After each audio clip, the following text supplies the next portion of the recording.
They told her she was nothing. They told her a maid does not deserve a seat at the table.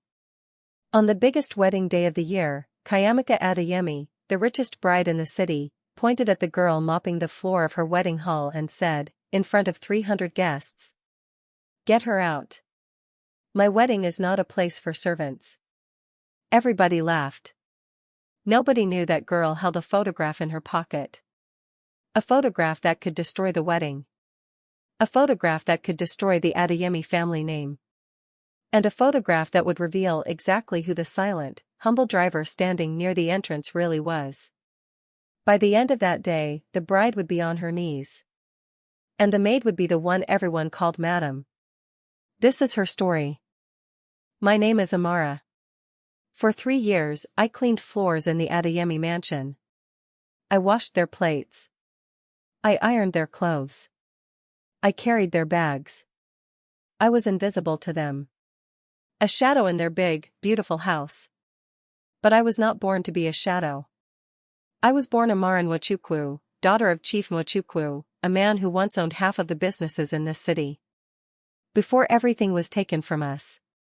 Before my father died with a broken heart. Before my mother followed him 2 years later, from sickness the doctors called grief. I was 17 when I lost everything. 20 when I started working in the house of the family that took it. Yes. The Adeyemis. The same family I now called Oga and Madam. The same family whose daughter, Kayamika, used to be my friend when we were small children. Now she did not even look at me when she passed. Amara. The floor is dirty again. Are your hands broken? She would shout. I would bow my head and say, sorry, madam. Inside, my heart was burning. But I had nowhere else to go. One evening, the whole house was filled with noise and celebration. Kayamika ran down the stairs, laughing, waving her phone in the air. I am getting married. To Kelechi Obi. The businessman from London. Mrs. Adeyemi screamed with joy. Mr. Adeyemi opened a bottle of expensive wine. I stood quietly in the corner, holding a tray of drinks, forcing myself to smile. Because I heard that name before. Kelechi. My chest tightened. It could not be him. It could not be the same Kelechi who used to hold my hand under the mango tree in our village. The same Kelechi who promised me, with tears in his eyes, the day he left for the city. Amara, wait for me. I will come back a different man. I will come back for you. That was 8 years ago. He never came back. I told myself it was a coincidence. A common name. Nothing more. But that night, I could not sleep. 2 weeks later, a car parked outside the mansion. An old, dusty Toyota, nothing like the Range Rovers and Mercedes that usually came through those gates. Out stepped a man in a simple brown shirt, humble shoes, a quiet face. The security guard almost turned him away. This is the Adeyemi house. No visitors without invitation. I am here to see my fiancé, the man said calmly. My name is Kelechi. My heart stopped. I was standing by the window, and when I saw his face, the years disappeared. It really was him. Older. Quieter. But it was him. Kayamika came outside, took one look at his simple clothes and his plain car, and her smile dropped. This is the wealthy businessman my father arranged for me, she muttered to her friend. He looks like my driver. Her friend laughed loudly. Maybe he drove himself here because he cannot afford a driver. They both laughed at him, right in front of him. Kelechi said nothing. He only nodded politely and walked past them. But as he walked past the corridor, his eyes met mine. For 1 second, neither of us breathed. Then he continued walking, as if he did not know me. My hands were shaking so hard, I nearly dropped the tray I was holding. That night, I was outside hanging close on the line when I heard footsteps behind me. Amara. I turned around. It was him. Kelechi, I whispered. You came back. I told you I would, he said softly. I searched for you for 2 years after I came back to the city. Nobody could tell me where the Nwachukwu family went. I thought maybe you had forgotten me. Tears filled my eyes. I did not forget you. I could never forget you. But everything changed after my father died. We lost the house. We lost everything. I had to survive. He looked at me with such pain in his eyes. And now I find you here. As a maid. In the house of the family, marrying me to their daughter. You are really marrying her? I asked, my voice breaking. He was quiet for a long moment. It is complicated, Amara. There are things you do not understand yet. Please, trust me a little longer. I did not understand what he meant. But I nodded, because some part of me still believed in him. The next morning, Kayamika found us talking quietly near the garden. She marched over, her face twisted with suspicion and anger. What is going on here? She snapped. Kelechi, why are you talking to my maid? She was only telling me where to find the driver, Kelechi said calmly. Kayamika turned to me, her eyes cold. Amara, know your place. You do not speak to my guests. You do not look my fiancé in the eye. You are a servant in this house. Nothing more. Yes, madam, I said, lowering my head. Say it again, she demanded. Say what you are. My chest burned with shame, but I whispered it anyway. I am a servant, madam. She smiled, satisfied, and walked away with Kelechi following behind her. But I saw it, the way his jaw tightened, the way his hands closed into fists. He was not happy. But he said nothing. Despite everything, Kelechi found small ways to see me. A kind word in the hallway. A secret note left under the flower pot. A few stolen minutes by the back gate at night, when the house was asleep. I am sorry for how she treats you, he told me one night. It hurts me more than you know. Why do you accept it? I asked. Why marry her if you feel this way? He held my hands gently. There is a reason, Amara. A reason bigger than both of us. I am asking you to trust me. Just a little longer. I promise, everything will make sense soon. In that quiet garden, under the stars, for a few minutes, I forgot I was a maid. I forgot my pain. I remembered the boy under the mango tree who used to make me laugh until my stomach hurt. I still love you, he whispered. I never stopped. Then why does it feel like I am losing you again? I asked, tears falling. He wiped my tears gently. You are not losing me. You are about to understand everything. As the wedding date came closer, Kayamika's cruelty grew worse. She seemed to sense something was different about how Kelechi looked at me, even though we were always careful. She began giving me extra chores, harder tasks, later hours. Clean the entire compound before sunrise, she ordered. If I see one leaf on the ground, you will regret it. One afternoon, in front of guests preparing for the pre-wedding party, she accidentally spilled a full glass of red wine on my uniform. Oh no, look at this mess, she said, smiling cruelly. Clean it up. And clean it up quickly, before you embarrass this house with your dirty clothes. The guests laughed. My face burned with humiliation, but I bowed my head and said nothing. Mrs. Adeyemi, watching from her chair, added coldly, this is why you must always know your place, girl. You will always be nothing but a maid in this house. Kelechi, standing nearby, could not hide the anger on his face this time. But before he could speak, an old family friend of the Adeyemis pulled him aside for business talk, and the moment passed. I went to the kitchen, locked myself in, and cried until my chest hurt. That evening, while cleaning Kelechi's guest room, I found a small leather folder on the table. I should not have opened it. But curiosity, or maybe fate, made my hands move. Inside were documents. Business documents. Property documents. My eyes landed on one name that made my knees weak, Obi Group of Companies, Chairman, Kelechi Obi. The Obi Group. The same company that owned 3 hotels in this city. The same company that, just last month, had bought the failing business empire of a man named Adeyemi. My hands were trembling. Kelechi was not just a businessman. He was the man who now controlled the very company Mr. Adeyemi worked so hard to save. The very wedding was not for love, it was arranged because the Adeyemi family owed him a debt they could not repay any other way. I quickly put the folder back, my heart pounding. He was rich. Richer than all of them combined. And nobody in that house knew. 2 days later, I saw something strange. A group of security men arrived at the gate in black suits, addressing Kelechi with deep respect. "Sir, the hotel is fully prepared for the wedding reception, as you instructed." "Thank you," Kelechi replied calmly.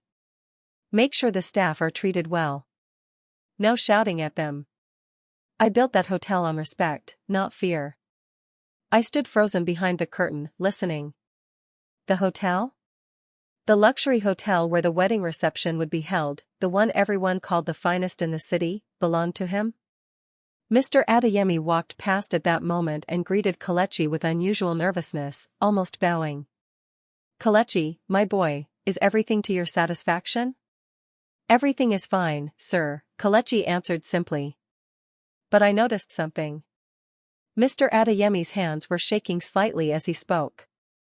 A powerful man, shaking, in front of a groom everyone else mocked as poor. Something big was hidden here. And I was starting to see it. That same week, while sorting through old family boxes Mrs. Adeyemi asked me to clean out from the storeroom, I found something that made my whole body go cold. An old photograph, yellow and cracked at the edges. It showed 2 men shaking hands, my father, Chief Nwachukwu, and a younger Mr. Adeyemi, standing in front of a company sign, Nwachukwu and Adeyemi Enterprises. I had never known my father had a business partner. On the back of the photograph, in my father's handwriting, were the words, "Partners in Trust. May this company protect both our families forever." 1998 inch. I sat on the dusty floor of that storeroom and finally understood. The Adeyemi fortune was not only their own. It was built, half of it, on my father's name, my father's money, my father's dream. And somehow, after my father's death, the Adeyemi name remained on every document. The Nwachukwu name disappeared completely. They did not just take my home. They took my father's legacy and erased it.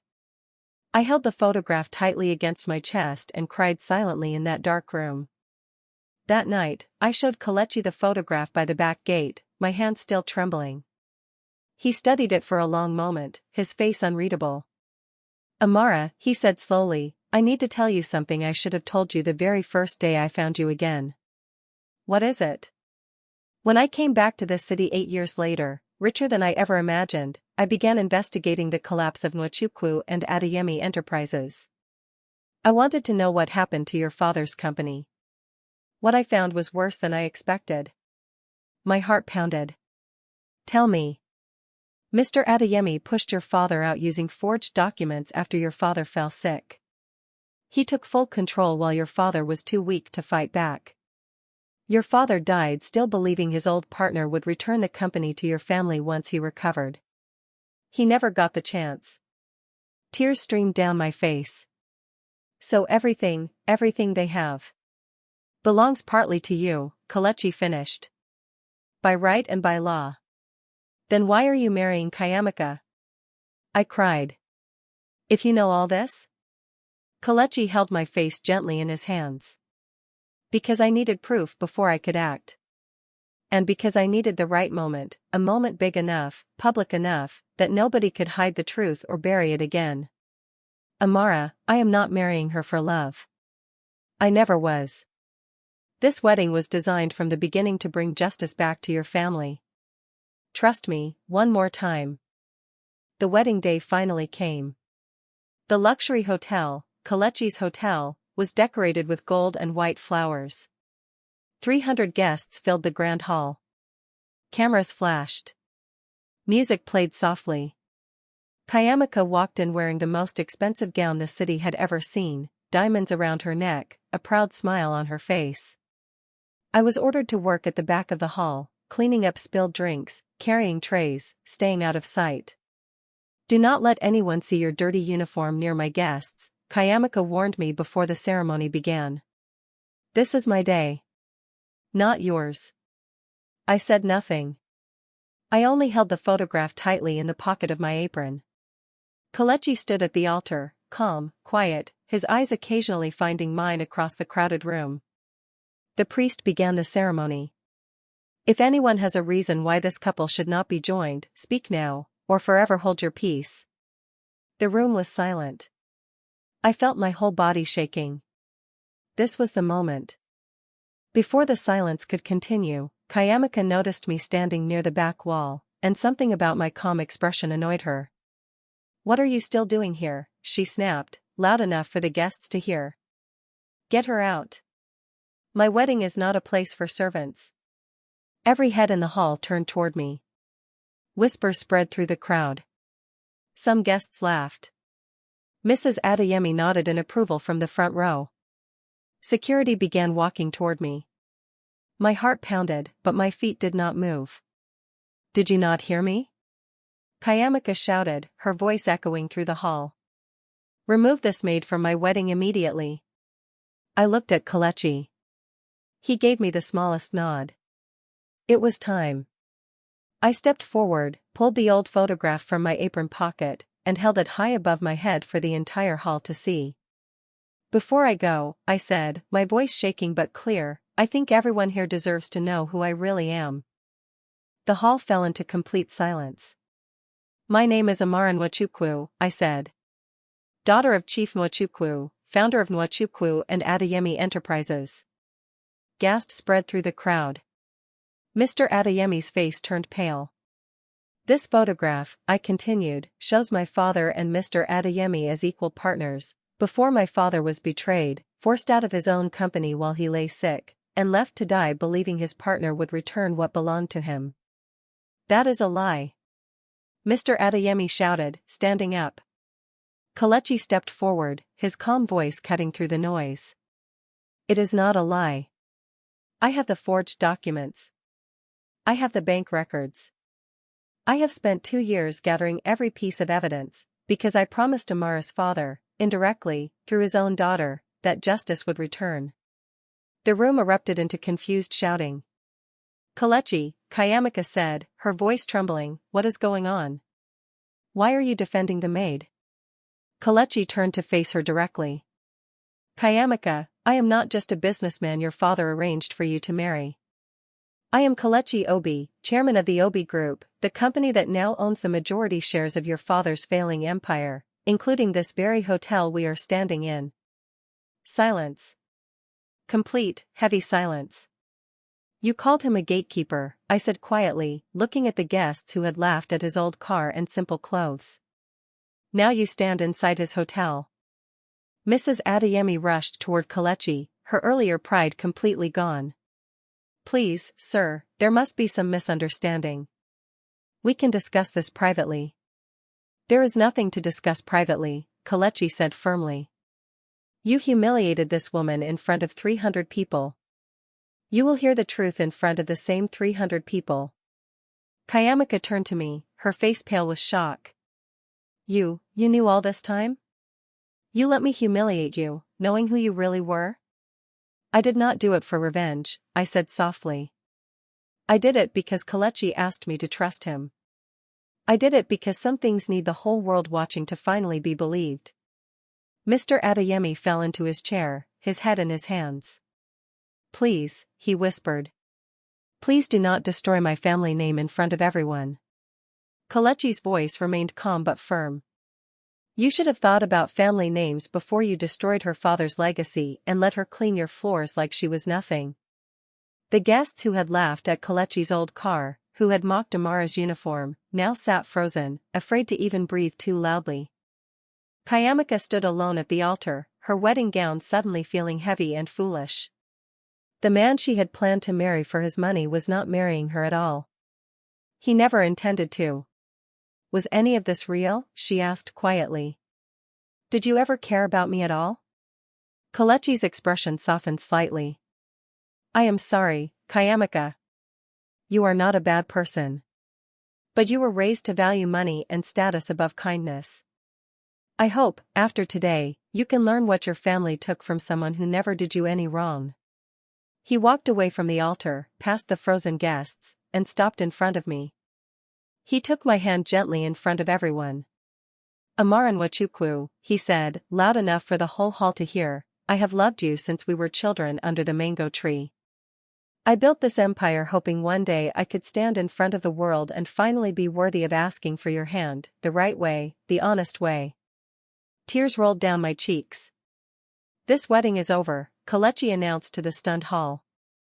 "But a new one is about to begin, when Amara is ready." Later that night, away from the noise and shock of the hall, I sat quietly in the hotel garden. Kelechi found me there. "You could have told me everything from the beginning," I said softly.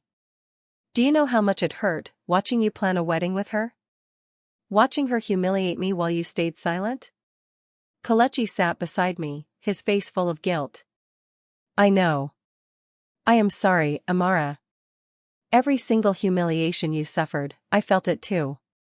But if I had exposed the truth too early, they would have hidden the evidence, destroyed the documents, and buried your father's name forever. I needed the world watching before I could strike." "It still hurt," I whispered. "Being called nothing.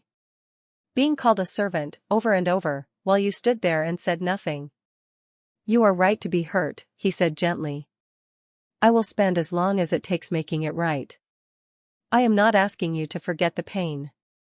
I am only asking you to let me help you heal from it." I looked at him for a long moment, remembering the boy under the mango tree, remembering the pain of the past weeks, remembering my father's dream. "I need time," I finally said. "But I am not walking away from you."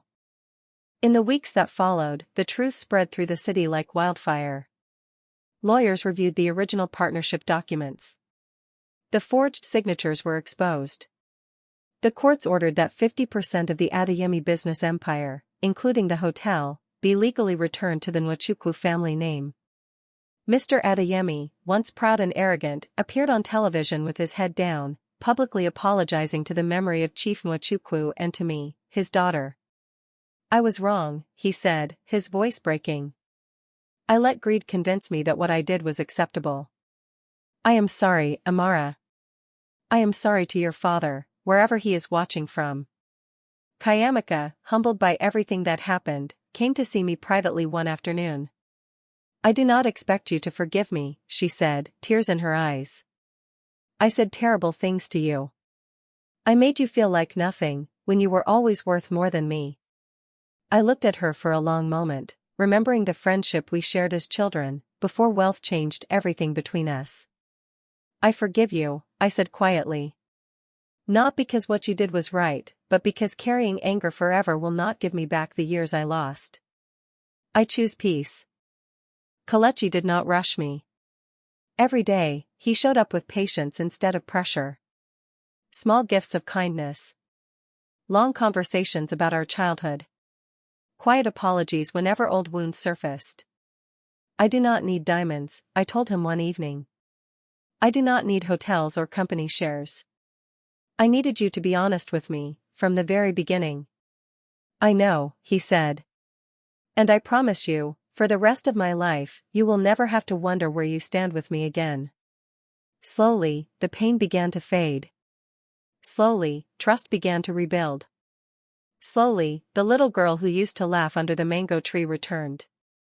6 months later, under a real mango tree, in the same village where we were both born, Kelechi and I stood in front of family, old friends, and the villagers who remembered us as children.